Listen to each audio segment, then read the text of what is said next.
दोस्तों कैसे हैं आप लोग। स्वागत है आप सभी का आपके अपने YouTube channel Pandey ji technical में। और आज हम बताने वाले हैं आपसे मैकेनिकल इंजीनियरिंग के फायदों के बारे में। मैकेनिकल इंजीनियरिंग एक बहुत बड़ा डिपार्टमेंट है, बहुत अच्छा डिपार्टमेंट है, जिनमें आप mechanical engineering production, mechanical engineering automobile, इसके अलावा refrigeration and air conditioning, maintenance वगैरह कई सारे जो ब्रांच होते हैं, ये मैकेनिकल के जो सब ब्रांच है इसमें आप एडमिशन लेते हैं। अब सवाल ये आता है कि मैकेनिकल इंजीनियरिंग का क्या फ्यूचर स्कोप है, मैकेनिकल इंजीनियरिंग से पढ़ने के क्या क्या फायदे हैं, यह जानना आपके लिए बहुत ज़रूरी है। अगर आप भी फ्यूचर में मैकेनिकल इंजीनियर बनना चाहते हो या फिर करंटली अगर अभी आप मैकेनिकल इंजीनियरिंग से पढ़ाई कर रहे हो तो ये वीडियो आपके लिए बहुत ही बेस्ट होने वाली है, ठीक है, क्योंकि इस वीडियो के माध्यम से आप कंप्लीटली जानकारी ले पाओगे। सबसे पहली बात करो दोस्तों मैकेनिकल इंजीनियरिंग का, तो आपको मैं बताऊं कि 2010 के आसपास से इस ब्रांच का इतना अधिक स्कोप था। 2010 के आसपास सिर्फ दो ही ब्रांच आपके चलते थे, या तो सबसे ज्यादा स्कोप मैकेनिकल में है या फिर सबसे अधिक स्कोप सिविल में है। और बाद में सिविल और मैकेनिकल का डिमांड थोड़ा सा कम हुआ, लेकिन मैं आपको बताऊं कि मैकेनिकल का जो डिपार्टमेंट है ये इतना बड़ा सेक्टर है दोस्तों कि आपके लिए यहाँ पे फ्यूचर बहुत ब्राइट है। और आने वाले समय में अगर मैं मैकेनिकल इंजीनियरिंग के फ्यूचर के बारे में बात करूं तो फिर मैं अगर डिजाइनिंग के सेक्टर में भी बात करता हूं या फिर प्रोडक्शन के सेक्टर में भी बात करता हूं या फिर ऑटोमोबाइल सेक्टर में भी बात करता हूं या फिर आपके मेंटेनेंस डिपार्टमेंट में भी बात करता हूं, तो ये चार जो डिपार्टमेंट है आपके, लगभग इनमें मोस्टली सबसे अधिक जॉब्स आपकी होती हैं मैकेनिकल वालों के लिए, ठीक है। अकेले मैं आपको ऑटोमोबाइल सेक्टर के बारे में बात करूं तो ऑटोमोबाइल सेक्टर में आप लोगों का मैकेनिकल वालों को तो 60-70% ऑटोमोबाइल वालों को सिर्फ ये ऑटोमोबाइल सेक्टर ने पकड़ रखा है, क्योंकि यहां पे बहुत अधिक दोस्तों आपके पास जॉब्स की अपॉर्चुनिटी है मैकेनिकल सेक्टर में। इनमें के सबसे टॉप कंपनियों के बारे में बात कर लें तो मारुति सुजुकी हो गई, होंडा हो गई, हीरो हो गई, ये तमाम सारी जो कंपनियां हैं ये मैकेनिकल के टॉप की कंपनी है जो कि ऑटोमोबाइल के सेक्टर में काम करती है। अब आपका करियर किस सेक्टर में बन सकता है तो आइए मैं आपको बताता हूं, ठीक है। गवर्नमेंट सेक्टर, प्राइवेट सेक्टर दोनों के बारे में डिस्कस होगा, लेकिन सबसे पहले हम बात करेंगे आपसे प्राइवेट जॉब के बारे में कि कहां कहां आपके पास स्कोप हो सकता है, ठीक है। मैकेनिकल इंजीनियरिंग में एक आपका यूनिट आता है डिजाइन इंजीनियर का, ठीक है। डिजाइन इंजीनियर अगर आप बनते हो मैकेनिकल से पढ़ने के बाद तो डिजाइन इंजीनियर दोनों बन सकते हैं। डिप्लोमा वाले भी स्टूडेंट्स डिजाइन इंजीनियर बनते हैं, इसके अलावा आपके अगर आपने मैकेनिकल से बीटेक का कोर्स किया हुआ है तो भी आप डिजाइन इंजीनियर बन सकते हो। अगर डिजाइन इंजीनियर अगर आप बनते हैं तो आपका काम जो होता है सिर्फ लैपटॉप पे डिजाइन बनाना होता है, और मोस्टली केसेस में डिजाइन इंजीनियर की जो सैलरी वगैरह होती है वो काफ़ी हाई तो होती ही है। इसके अलावा जॉब्स में फ़ायदे ये होते हैं कि वर्क फ्रॉम होम की भी अपॉर्चुनिटी वगैरह होती है, और डिज़ाइन इंजीनियर का करियर जो होता है काफ़ी शानदार है और आने वाले समय में भी इसका बहुत बड़ा रोल है, ठीक है।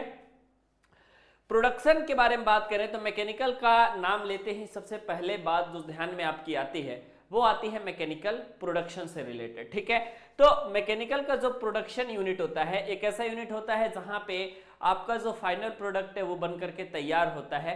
तो प्रोडक्शन यूनिट जो होती है सारी कंपनियों में होती है, ठीक है। इसलिए ऑलमोस्ट आपके 99% कंपनियों में जहां पे प्रोडक्शन होता है वहां पे आपके मैकेनिकल वालों की जरूरत होती है, ठीक है। वहां पे आपके मैकेनिकल इंजीनियर की जरूरत होती है। तो प्रोडक्शन यूनिट में भी सबसे बड़ा इसका योगदान है, और सबसे अधिक जो जॉब्स है वो प्रोडक्शन में ही आप लोगों को मिलता है, ठीक है। यानी जॉब के बारे में अगर बात करें तो अगर आपने कोई स्पेसिफिक कोर्स जैसे डिजाइन वगैरह, क्वालिटी वगैरह का नहीं कर रखा है तो 99% लोग यही प्लेस होते हैं आप लोगों के प्रोडक्शन में, ठीक है। तो मैकेनिकल का प्रोडक्शन का भी सेक्टर बहुत बड़ा है और बहुत ज्यादा ब्राइट है, ठीक है। इसके फायदे मैं अभी आपको बताऊंगा। और इसके अलावा ऑटोमोबाइल सेक्टर के बारे में आप जानते हैं, मेंटेनेंस डिपार्टमेंट एक्चुअली में ये होता है कि अगर जहां पे प्रोडक्शन होता है, जहां पे आपकी मशीनें चल रही हैं, वहां पे उसके मेंटेनेंस के लिए, उसके रिपेयर के लिए अलग से मैकेनिकल के मेंटेनेंस इंजीनियर हायर किए जाते हैं, ठीक है। तो वो मैकेनिकल के डिपार्टमेंट से होते हैं, मेंटेनेंस डिपार्टमेंट से होते हैं। तो ये सारे सेक्टर्स जो हैं आप लोगों के प्राइवेट में बहुत अधिक जॉब्स क्रिएट करने वाले हैं, ठीक है। और सैलरी वगैरह भी यहाँ पे काफी अधिक दोस्तों देखने को मिलती है। अब ये तो सारी चीजें हो गई दोस्तों प्राइवेट सेक्टर की।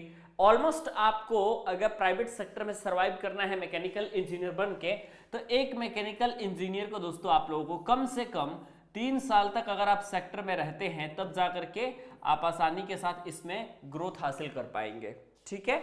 और अगर आप अच्छे कॉलेजेस से पढ़े हुए हैं, प्लेसमेंट वगैरह अगर आपका अच्छा हुआ है, तो ये समय आपको और भी कम हो सकता है और काफी जल्दी आपको सक्सेस मिल जाएगी। लेकिन मैकेनिकल का डिपार्टमेंट एक ऐसा डिपार्टमेंट है दोस्तों जिसमें प्राइवेट सेक्टर में जॉब तो आपके पास है ही, लेकिन मैकेनिकल डिपार्टमेंट से अगर आप पढ़े हैं तो आपके पास 2 अपॉर्चुनिटी निकल के आती है। एक आपके पास आती है कि आपके पास गवर्नमेंट जॉब का भी पूरा भरपूर चांस है, इसके अलावा आपके पास प्राइवेट जॉब का भी भरपूर चांस है, ठीक है। प्राइवेट जॉब आजकल देखो है दोस्तों, कंपटीशन तो हर जगह हो चुका है। अगर आप बेहतरीन तरीके से फाइट करना चाहते हैं तो आपको यहाँ पे भी फाइटिंग करनी पड़ेगी, यहाँ पे भी फाइटिंग करनी पड़ेगी। लेकिन अगर आपने यहाँ पे एक बार फाइट कर लिया तो उसके बाद अगर आपको जॉब मिल जाती है तो उसके बाद कोई चैलेंजेस आपके सामने मोस्टली नहीं आने वाले हैं करियर से रिलेटेड। बाकी सारी चीजें अगर आप कर सकते हैं तो वेल एंड गुड। अब यहाँ पे गवर्नमेंट सेक्टर में बात करेंगे दोस्तों, तो गवर्नमेंट सेक्टर में आप लोगों का फिर चाहे आपका इंडियन नेवी का डिपार्टमेंट हो गया, या फिर दोस्तों आप लोगों का एयरफोर्स का डिपार्टमेंट हो गया, या फिर सबसे अधिक जो होता है दोस्तों रेलवे में जो आपकी वैकेंसी निकलती है वो आपकी मोस्टली जो जॉब प्रोवाइड होता है वो मैकेनिकल वालों का होता है। मेट्रो वगैरह में सारे जॉब्स जो है आप लोगों के मैकेनिकल वालों के लिए है। इसके अलावा जो सेंट्रल गवर्नमेंट के जूनियर इंजीनियर होते हैं या फिर जो असिस्टेंट इंजीनियर होते हैं, इनके लिए भी जो वैकेंसी वगैरह निकलती है गवर्नमेंट जॉब के लिए निकलती है। तो गवर्नमेंट जॉब में भी यहाँ पे फायदा है और प्राइवेट में भी फायदा है।